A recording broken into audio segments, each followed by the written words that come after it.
So my name's James, I'm 23, I graduated last year in English Lit and now I work at the University of Manchester in administration.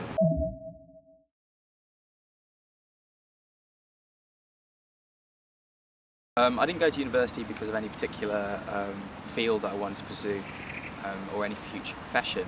I generally went because I wanted to sort of educate myself to a higher level.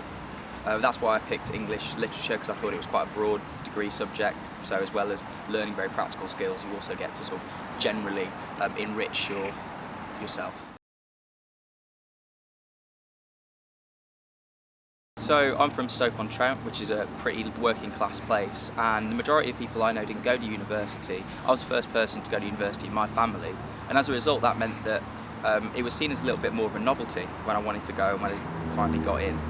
Whereas people from a background where university is a more normalised part of their formative years might see it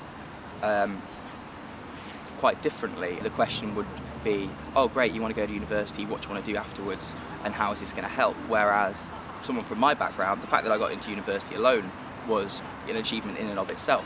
So there wasn't that extra pressure to then get into a very vocational course.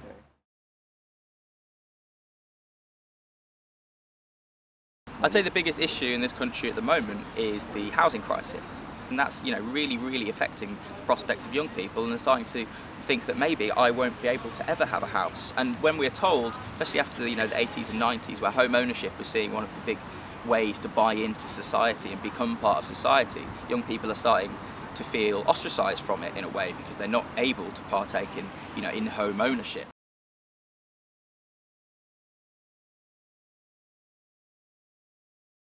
I think there's a huge difference in the north and south in terms of job prospects, and that's not only reflected in what particular jobs you're able to get where, but also the people that move from particular jobs. So for many people who want to get a job in London in many sectors, or the south generally, they have to do a lot of unpaid internships, which are, generally speaking, a little less common in companies that operate in the north. So what does that mean in an unpaid internship? It probably means that you have to support yourself not off your own back, but you'll probably have to borrow money from your parents. What does that then, indicate? That indicates that you probably come from a relatively well-off background. So then you sort of exacerbate a lot of the demographic problems in these certain jobs. They become completely irreflective of the rest of society. Unequivocally, it would be remove tuition fees